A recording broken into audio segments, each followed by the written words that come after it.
سيداتي آنساتي نقدم لكم فيلم سيداتي آنساتي. سيداتي آنساتي. فيلم سيداتي آنساتي اتعرض سنة 1990. تأليف وإخراج رأفت الميهي، صاحب مدرسة خاصة جدا في الفلسفة، وكل فيلم قدمه لوحة فنية سينمائية فلسفية.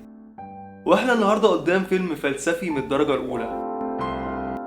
الإنسان ضعيف، اتولد في مكان وبيئة معينة وسط بشر ليهم ثقافة معينة وطريقة تفاعل وتنظيم معين، وده بيسموه الواقع الاجتماعي. وكل الظروف دي جوه الإنسان واسمها الوعي الاجتماعي. أبطال فيلمنا في واقع اجتماعي صعب. عندنا دكتور محمود، راجل مجتهد متعلم وقدر يحصل على الدكتوراه في الطبيعة، وفي نفس الوقت بيشتغل ساعي. أيوة، ما تستغربش، لأن اللي بيكسبه كساعي بيقدم شاي وقهوة أكتر من شغله بشهادته ومن شهادة كل الدكاترة في الوقت ده معاه دكتوراه في الفيزيكس بشتغل ساعي؟ معقولة؟ عشان البوفيه يا فندم، ده بيطلع منه ب500 جنيه في الشهر. دكتور وشايل الصبر. انهي واحد معاه دكتوراه في البلد دي بيطلع بالمبلغ ده؟ دكتوراه واشتغل ساعي ليه؟ ده أكتر من مرتبك ب3 مرات يا محفوظ. واكتر من مرتب سعادتك مرتين يا فندم. وعندنا 4 بنات قد المسؤولية، قدروا يستقوا ببعض وأخدوا شقة وبيشتغلوا ومتحملين كل مسؤوليتهم وكل مصاريفهم. بس عندهم مشكلتين، إنهم اتأخروا في سن الجواز وإنهم ناشفين شوية أو معقدين شوية، وجايز ده مجرد عرض بسبب التصادم مع المجتمع. يا فندم، محفوظ ده هو اللي مشن علينا اننا ملناش اهل. يس، عشان عايشين في بيت ضيافه واحد. ان الرجاله دول ولاد 60 في 70، تو ما يتحكموا في الواحده. وجايز السبب فكرة المنافسة بين الراجل والست. وعندنا سامي، شاب صغير عنده مشكلة إنه مقدرش يفتح بيت ويدفع مهر، ولقى حل إنه يتجوز ست كبيرة، ماما تريز، اللي جايز تعوضه عن احتياجه للشريك. وممكن تشوفه بيستهبل، بس جوازه مش طمع بس. وانت ان شاء الله هتتجوزها عشان ايه؟ عشان حنينة. وبعدين ايه هو الجواز؟ الكتب بتقول حنان وامان. مين فيكم مش هتقول لي هات لي شقة وشبكة؟ اتجوز ماما؟ حط الانبوبة. اتجوز ماما ازاي وليه؟ عن اقتناع يا اخي. شيل. هو ليه منطقه الخاص. وفي ناس كتير بتقول إن أي شاب بيدور على واحدة شبه أمه في الأغلب، والشبه ده بيبقى في الطبع، في الحنان، أكيد طبعا مش في الشكل. قدمني مش كده؟ بس أنا ما عنديش ابن. أنا جوزي مات من 30 سنة، راح حرب 56، واللي جاني منه ورقة تقول إنه مفقود. عشت بعديه خايفة أتجوز، لغاية ما صحيت في يوم لقيت عندي 60 سنة، مش بس من غير راجل، ده كمان لا بنت ولا ولد. أما ماما تريز كبرت في السن من غير ولد ولا جوز، وبتقرر تتجوز سامي بمنطق الورث. لحد هنا احنا قدام واقع اجتماعي قبيح بحكم الظروف. التصور الاجتماعي، مجموعة الناس اللي عايشين معاهم عندهم مجموعة من القيم والأفكار والمعتقدات والممارسات والسلوك، والحاجات دي كلها على بعض هي التصور الاجتماعي. يعني ممكن تقول ان التصور الاجتماعي هو دماغ المجتمع او عقلية المجتمع. وللأسف المجتمع مريض متناقض، القيم مزيفة. دي طبيعة الحياة وموجودة في أي مجتمع، وبتختلف درجاتها من مجتمع للتاني ومن وقت للتاني. لكن بمنتهى البساطة تقدر تقول إن مفيش مجتمع ما عندوش أمراض، أو بمعنى أدق مفيش مجتمع ما عندوش كل الأمراض بدرجات مختلفة وبنسب مختلفة. انت لابس كده ليه؟ موقف من الحياة. مش في ناس بتتمرد احتجاجا وناس بتتجنن احتجاجا؟ انا بقى لبست البدلة الصفرا دي احتجاجا. بنلاقي دكتور محمود بيخبي انه دكتور، لان الناس بتكره المتعلمين. حتى زمايله اعترضوا عليه واتمردوا عليه عشان عرفوا انه دكتور، وكرهوه لمجرد انه دكتور مختلف عنهم. انا حمار زيكم. في الوقت اللي شايف فيه دكتور محمود ان شغله كساعي احسن من شغله بالدكتوراه. وبنلاحظ ان دكتور محمود عشان يواجه المجتمع بيخترع فلسفة ما علينا، فلسفة مستسلمة بتقول خليك عملي وما تتحداش الواقع وسايره وخلاص. على فكرة انا شفتك قبل كده فين؟ ما علينا.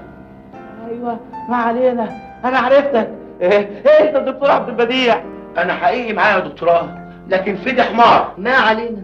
ما علينا؟ انت تعرفني؟ ما علينا ما علينا ما علينا من الحكاية دي. انا عرفتك من ما علينا دي. دكتور محمود ما علينا. ما علينا. وبنلاقي 4 بنات فاهمين الواقع، الحب مش موجود، عارفين ان هم اتأخروا في سن الجواز اللي حدده المجتمع، وإن الواقع فيه أزمة اقتصادية، والشباب صعب جدا يفكر يتجوز عشان محتاج شقة ومهر وطلبات ياما. مطلوب لكل واحدة شقة، مطلوب لكل واحدة عفش، مرتبك على مرتبه. في حب اليومين دول، في حب يا كريمة. في راجل عاوز يتملك. عايزين نغير الواقع. طيب يعني ايه واقع اصلا؟ الواقع يعني الاشياء او الامور او الاحوال او الظروف بشكلها زي ما هي موجودة بالظبط، مش زي ما ممكن تكون. مش فاهم؟ ابسطها لك. الواقع كل اللي بيحصل زي ما هو، زي ماما تريس ست وحيدة، زي الاربع بنات لسه ما اتجوزوش، زي مجتمع مش مقدر حد زي دكتور محمود، وحتى مش مقدره ولا محترمه كساعي. لكن الواقع مش زي ما ممكن يكون، يعني اللي ممكن يحصل او يتغير. يعني مثلا ماما تريس تتجوز سامي وما تبقاش وحيدة، والاربع بنات يتجوزوا، والمجتمع يقدر مكان الدكتور محمود. الواقع كده كده متغير مش ثابت، دوام الحال من المحال، وكونك رضيت بيه كأمر واقع مش معناه انه هيفضل كويس. انا جاي اقول لك ان البدو ركبوا الارض وقلعوا الزرع وقالوا لي اطلع بره انت واللي يتشدد لك. يعني في يوم واحد اخسر البوفيه واخسر تحويلة العمر؟ من اهم ادوات رأفت الميهي افكاره الغريبة، وفي نفس الوقت في تنفيذ افكاره يقدر يوصلها بمنتهى البساطة، مع انها فيها عمق كبير جدا، بس بيقدر يوصلها بسهولة وبساطة ومتعة. تقدر تقول انه بيقدم لك خيال معجون بالواقع، جايز بيناقش العقول او بيحل المشاكل، او على الاقل بيحللها، بيفصفصها قدامك، وبيقدم لنا قصة خيالية ممكن تحصل في الواقع. احنا الاربعه نتجوز راجل واحد. ايوه، مرتباتنا احنا الاربعه على مرتبه هيعيشونا في مستوى معقول جدا. وفعلا بتشوف درية المحامية وأمال الطبيبة وعزيزة المهندسة وكريمة المحاسبة بيقرروا يغيروا الواقع. وهنحتاج لشقة واحدة كمان يبقى عندنا فرصة ان احنا اللي ننقي، تبقى 4 على 1، عشان لو زعل واحدة فينا نديله بالكتفة. بيقرروا ان هم الاربعة يتجوزوا راجل واحد، وخصوصا ان الشرع يسمح بكده. عشان كده العصمة لازم تبقى في ايدينا. طبعا. وبيقرروا ان العصمة تبقى في ايديهم، وهم يمتلكوا الشقة ويمتلكوا بدل المرتب 4. احنا جايين طالبين القرب فيك. لمين فيكم؟ لينا احنا الاربعة. الفاتحة. امين. صدق الله العظيم. وبيتقدموا للدكتور محمود اللي بيوافق لانه مضطر، ولانه زي اي شاب ما عندوش طاقة للحمل التقيل من مهر وشبكة وشقة، وكمان لانه جواه روح تمرد على المجتمع. تعرفوا انا اتجوزتكم ليه؟ مش بس علشان الشقة والمرتبات لا، الاهم عجبتني فكرة انكم اتحديتوا من المجتمع. طيب خلاص هنغير بقراراتنا وهنقبل فرصة صعبة ونتحدى الناس ونتحدى نفسنا. أخيرا غيرنا الواقع. في البداية دكتور محمود حس بالسعادة، 4 ستات بيدلعوه وكل يوم مع واحدة بيرقصوله ويهشتكوه ويهننوه، والناس كلها معجبة بيه وشايفاه إنه رمز الرجولة أو للخصوبة بمعنى أدق، كواحد متجوز 4. ده انت فخر الرجولة. فاهم يعني ايه فخر الرجولة؟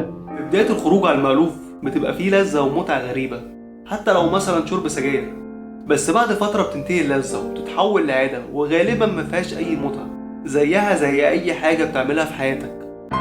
مع وقت بسيط بيحصل مشكلة لدكتور محمود وبيفقد وظيفته كدكتور وبيرجع لوظيفة الساعي. ولأن الجواز المؤسسة الاجتماعية اللي مفروض تتبنى على مودة ورحمة، ولو اتبنت على المصلحة بس أو المصلحة هي أساسه، هيبقى ساعتها الجواز مضر وهتبقى علاقة مضرة. وفي النقطة دي بنلاقي إن زوجته بيرفضوا شغله كساعي، وده لأننا مجتمع بيفرق معاه المظهر والمكانة الاجتماعية.